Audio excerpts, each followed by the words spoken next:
Instruktion for tohændet fadelsanlæg med pumpe. Det første man gør, det er, at man finder sin forstage frem. Man afmonterer plomberingen, der sidder på toppen.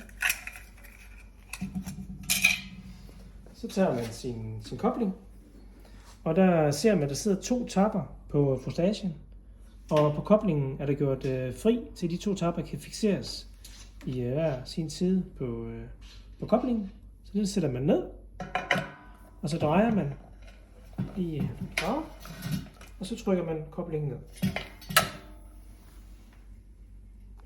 Efter man har tilkoblet sin forstage, så bag på fadelsanlæg, der sidder der en knap, man skal tænde, trykke on. Den er med til at starte pumpen op, som pumper luft ned i forstagen, og dermed øllet op til maskinen. Når man har gjort det, så går man over foran på maskinen. Der har vi en justeringsknap til at aktivere selve køleren i anlægget.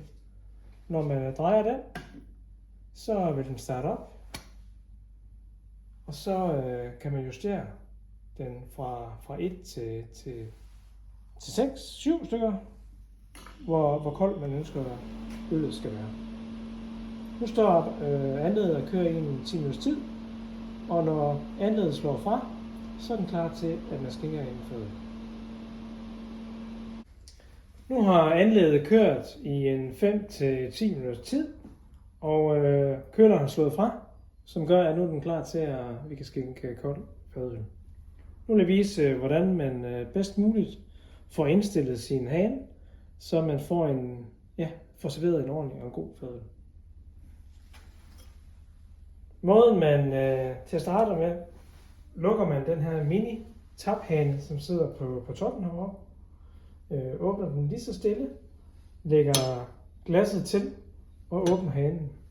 Så justerer man taphanen til, indtil man får en fin blank stråle.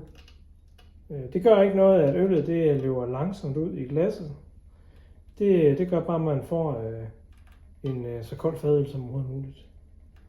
Nu har jeg faktisk fundet det punkt, hvor at øllet det er allerklarest blankt. Og så bliver man ved, til man har til glasset er fuldt. Hvis man ønsker at give det lidt ekstra skum til slut, kan man med fordel presse hanen bagud, som giver det ekstra skum på toppen.